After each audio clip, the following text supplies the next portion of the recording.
Papalitan natin tong connecting rod ng Barako 175. Ayan, okay. So malaki na yung damage, no? Malaki na yung alog, kaya papalitan ng bagong connecting rod. Okay, so panoorin nyo to mga bro, no, kung paano ko ginagawa yung pagpapalit ng connecting rod, no, sa pagpipress. Una mga bro, mayroon akong puller, no, pantanggal ng side bearing. Ayan. So itong puller na to mga bro, ano to universal para sa lahat ng mga bearing ng sigonyal. Ayan, so panoorin na lang yung mga bro kung paano ko tinatanggal. Simple lang yan mga bro, no. Tapos dun sa pag-a-align mga bro, ganun din, no. So panoorin nyo kung paano ako mag-align, kung paano ko i-balance yung sigonyal para walang wagil, no. Yan. Kasi sabi nung iba, no, mayroon talaga mga kontrabida na wagil daw. Ang problema, no, pag binabalik nila dito sa akin, i-check ko yung sigonyal, wagil na nga kasi nakita ko mayroong mga daan ng pukpuk, no. Grabe, tad ng pukpuk yung paikot nung fly, ganito. Ito dito mga bro, nakikitang-kita yung mga daan ng pukpuk dito, no, pagsalpak dun sa crankcase, binabanata ng pukpuk. So sira na yung flyweight, no, ng crankshaft, tapos na disalign pa yung sigonyal, yung crankshaft. Okay. So dito kasi sa akin mga bro, bago ko binibigay sa customer, talagang naka-align ng maayos yan, no, sintrong-sintro, balance na balance. Kaya doon sa iba, sinasabi nila wagil, tapos sablay daw yung pressing, tapos ibabalik dito. So kita naman yung ebidensya. So sunod mga bro, pagka mayroong ganong mga ganong sitwasyon, i-share ko din sa inyo, no, papakita ko sa inyo. Ayan. Okay, press tayo mga bro. Okay. So simple lang mga bro, ganito lang pag nagtatanggal ako ng crankshaft bearing. Sasalang ko dito sa pressing machine, tapos ilang bomba lang. Ayan, very simple. Okay.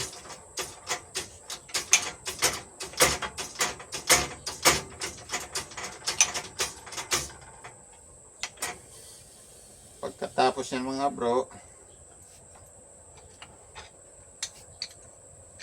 sasalang kulit dito.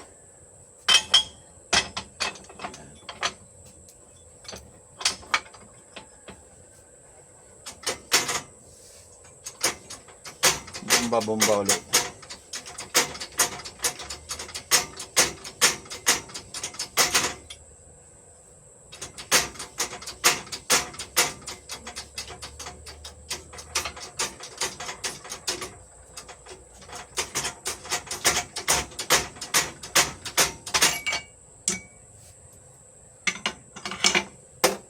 Okay, tanggal na. Ayan. Tapos dito mga bro, lalagyan ko lang ito, no, kabilaan.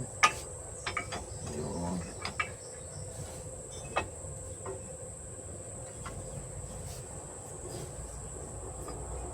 Kabilaan lang yan mga bro.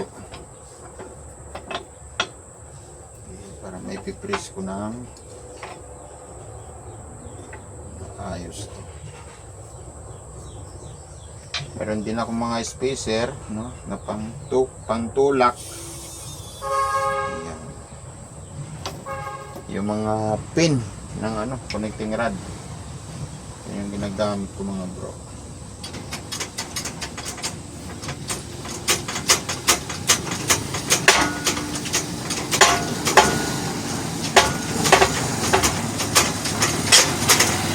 astig.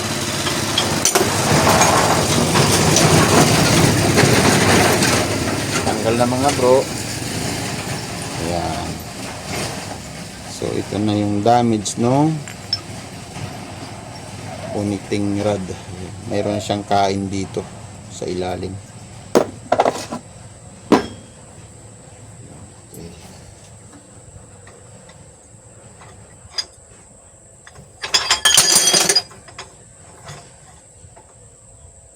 Siyempre, hindi maiwasan mga bro. Kailangan maingat, no?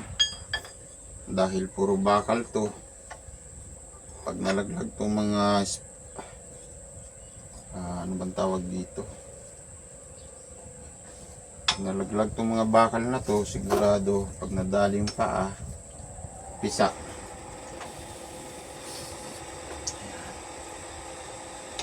Dapat maingat.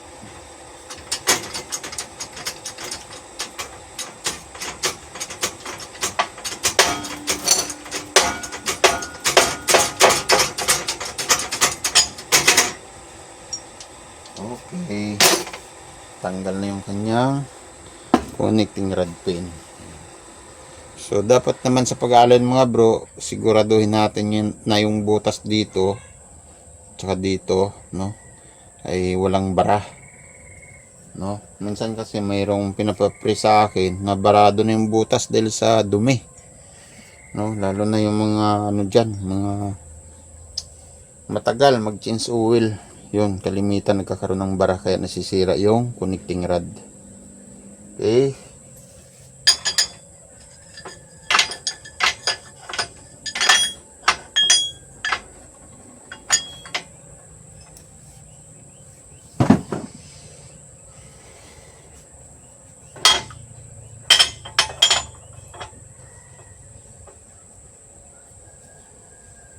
ito na yung bagong piston pin. Yan, meron din nagpa-press sa akin, tapos nung nasira yung kanyang connecting rod, no, sabi niya hindi raw kumarga ng langis, hindi raw lihis daw yung butas, no, nung butas dito sa crankshaft. Ito yung dinadaanan ng langis galing sa bomba. Alam nyo mga bro, no, number one, pagka nagpipressing ka ng ganito, yung kung ano yung trabaho mo, dapat alam mo yung trabaho, no? So hindi ako magpipressing kung hindi ko alam yung ginagawa ko, no? Kaya yung butas na yan yung number one na tinitingnan ko mga bro, no, bago ko ipasok itong connecting rod pin. Lalagay lang ako ng manipis na washer para hindi sumubra yung pin doon sa ilalim. So itatapat yung butas doon sa butas ng crankshaft. Ayan.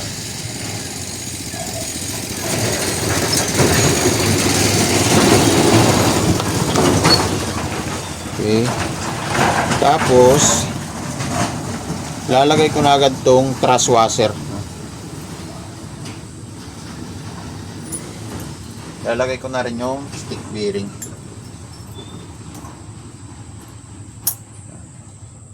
Tapos lalagay ko na rin yung connecting rod. Hawakan natin yung pin para hindi umikot. Baka umikot, lumihis yung butas. Yun.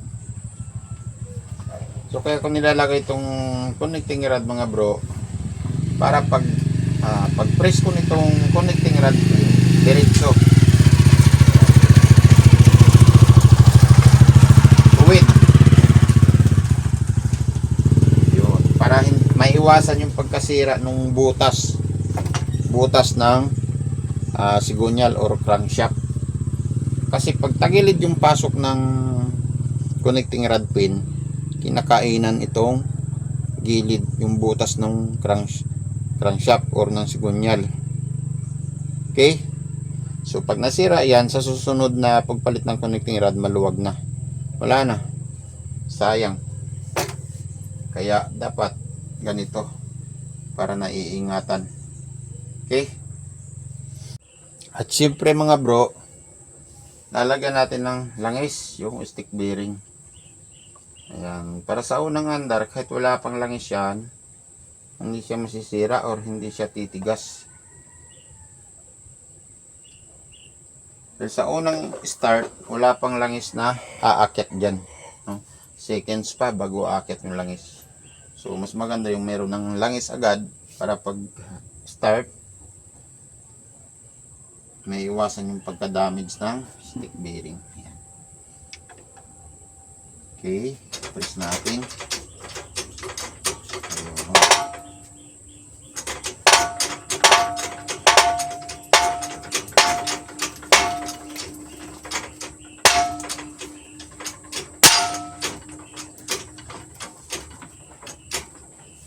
Okay.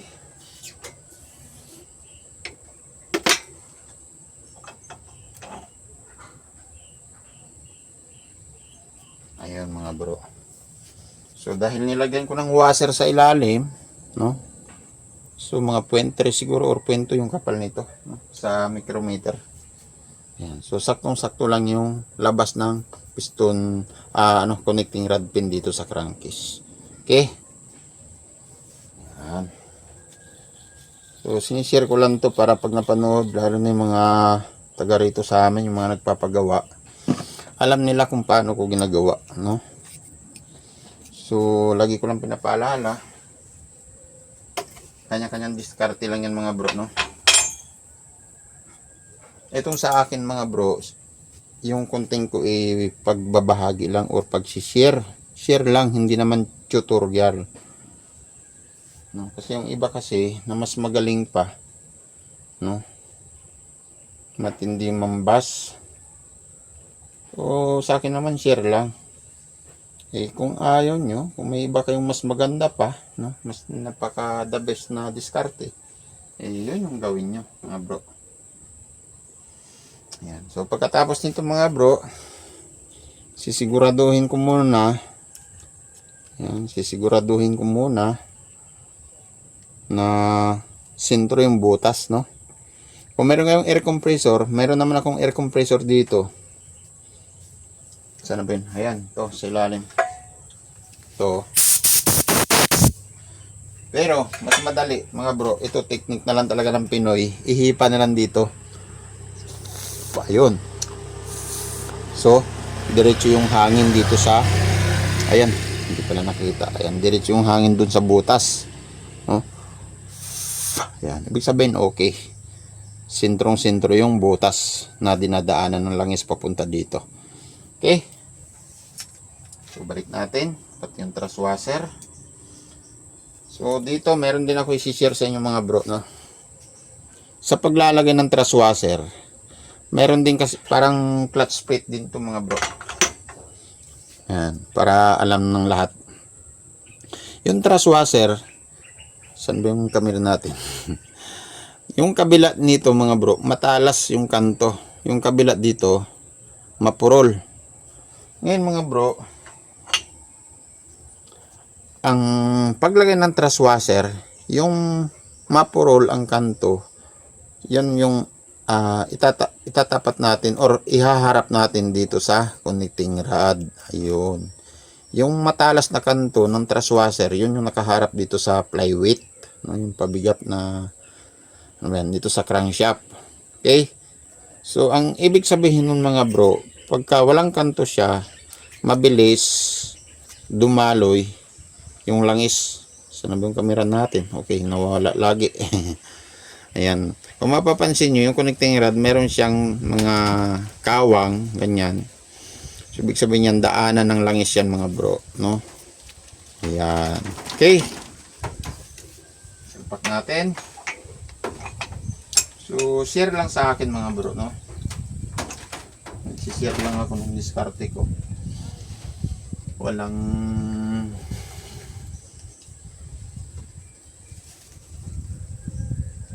para doon sa mahilig mambas, no? Yung mga mekanikong napakalupit, napakagaling. Ayan.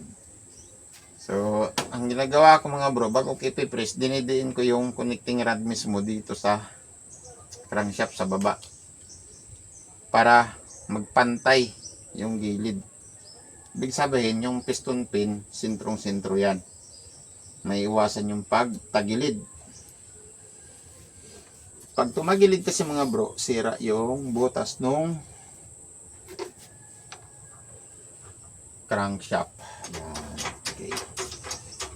Yun. Okay. Bago ididiretso, ikutin muna natin konti yung connecting rod para hindi kumapit. Yun. Birahin na. Birahin na.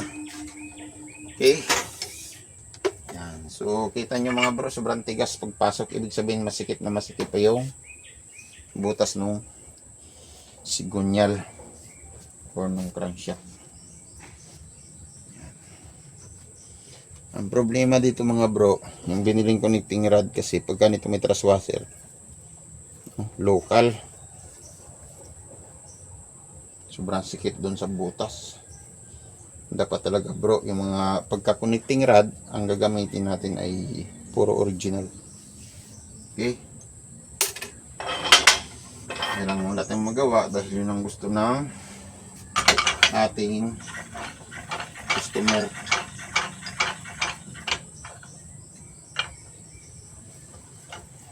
Kung gusto mong original, bilhan mo ng original. Ikaw ang bumili, di ba?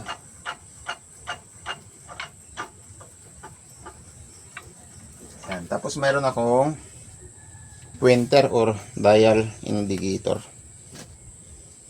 Ayan. Bumili lang ako nito sa online mga bro. Tapos ginawa ko lang siya ng anong tawag dito? Ng kanyang basement. Okay. Makikita ko kung gaano kalaki yung palag, no? Ayan. Kaya dun sa mga nagpapagawa, tapos sasabihin nila, sablay, wagel, sinungaling yan. Pinupukpok kasi nila eh. Yan. Tapos sa pag-aalan mga bro, kung idadaan ko dito sa pressing, mahirap isintro, no? Kasi pag dito sa pressing nabibigla, malaki yung malaki yung na-adjust.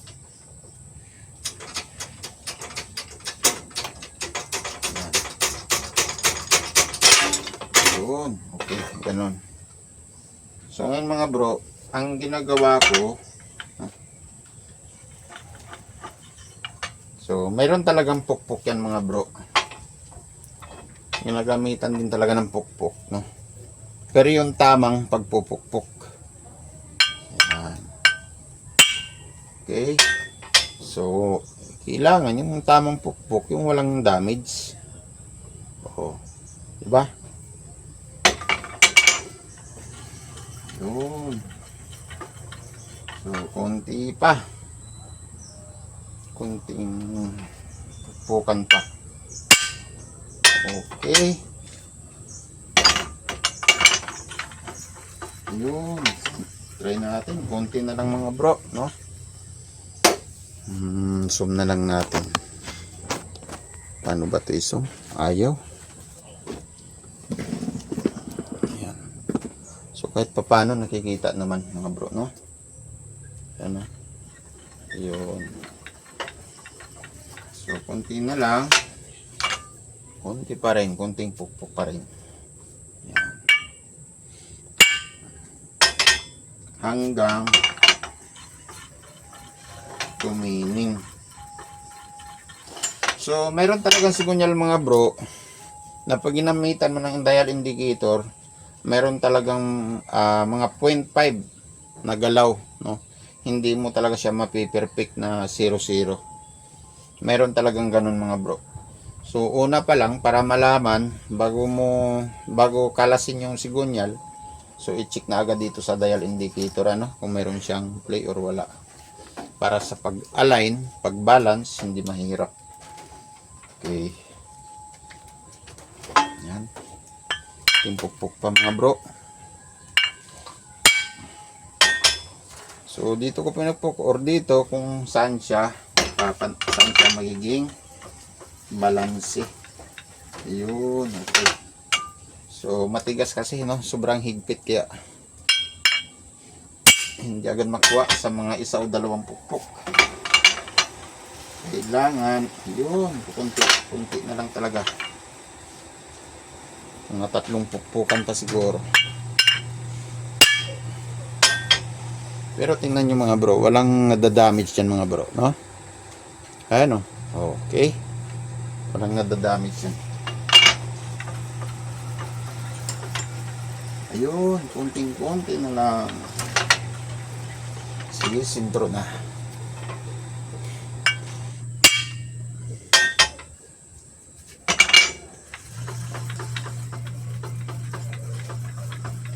Lumaki yata.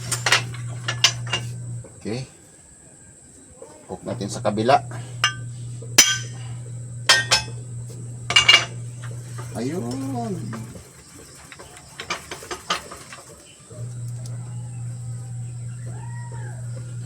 Tapos, pipress na lang natin dito ulit dahil napitpit ito, no?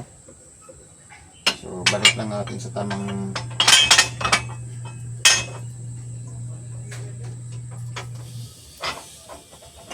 natin dito para bumalik yung tuwid ng pang shop. So konti lang, bahagyang ipit lang mga bro.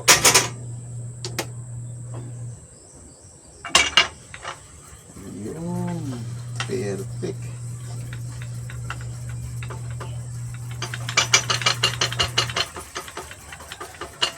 So gumagalaw na lang yung dial indicator mga bro dahil dun sa lakas ng paggalaw ng kamay. Tsaka nito siyempre naalog-alog, no? Pero kung dadahan-dahan mo ganun mga bro, yun, no? Hindi may iwasan gumalaw eh. Yung sa point, yun na, sa point 5, yun, okay. So yan ang pinakasintro mga bro, no? Meron talaga siyang konting galaw kasi pag dinagdagan ko dito mga bro, no, mas lalong lumalaki yung wagil. Yun. So ibabalik natin mga bro sa kabila na naman yung pukpok. Yun. Yun. Okay, so yun mga bro. So yun na talaga yung pinaka balance, no?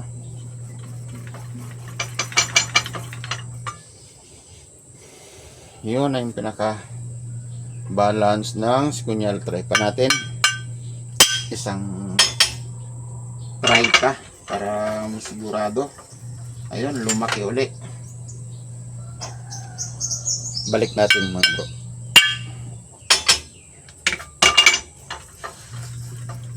Oops, kulang pa.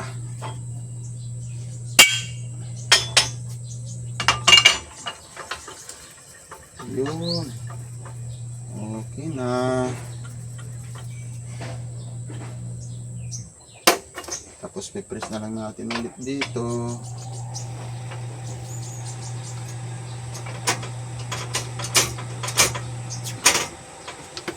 Para makuha yung tuwid.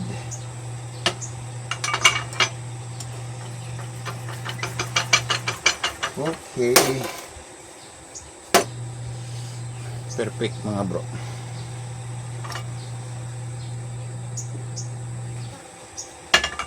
So, ganun lang diskarte mga bro, no? So, katapos nun, lalagay lang natin yung bearing dito sa kabilang side. Pagka barako kasi, yung kabilang side bearing doon sa crankcase. Yan.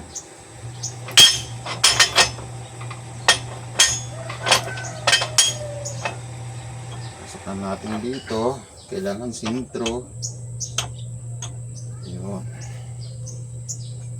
Natin.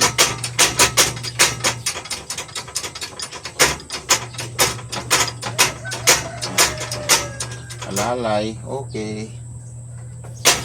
So, pasok na. Tapos balik natin yung timing gear. no? Or sprocket gear, ano bang tawag dito, yung ginang camchin. Yan, so tinitingnan ko lang yung isang ngipin dito mga bro, kailangan sintro dito sa may lalagyan ng konya. Yan, itong isang ngipin, so diretso dito sa may gitna ng pin ng connecting rod pin. Okay, para sintrong sintro yung timing. Okay, so ganun lang yung mga bro. Nag-share lang ako nito mga bro para makita nung mga nagpapagawa sa akin, sa kanila sabihin na sablay. Yan, sablay.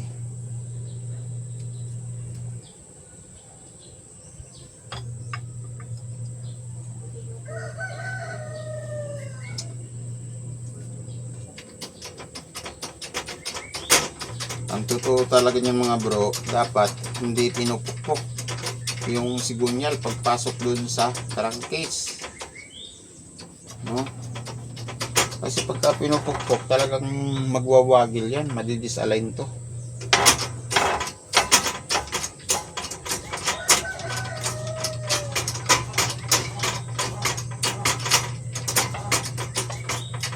Okay, yun na, tapos na.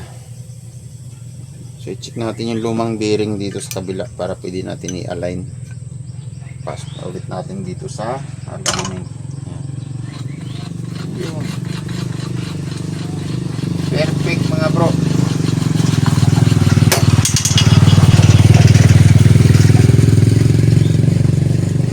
Perfect na perfect. Okay, so yun lang mga bro. Maraming salamat sa inyong panonood, no, at doon sa mga patuloy na nagtitiwala sa atin mga bro. Maraming salamat sa inyo. Kahit dun sa mga baser, no, sa mga magagaling mekaniko, so challenge pa rin yung sa akin. Salamat, no, at nabibigyan pa rin nyo ako ng mga idea. Okay, tuloy-tuloy na sa panonood mga bro. Sa simula ngayon mga bro, tuloy-tuloy naman ako sa pagbabahagi, no, ng mga video, pag-share, no, magkaroon kayo ng dagdag kaalaman at idea. So yun lang yun sa akin, no, share lang. Okay, maraming salamat.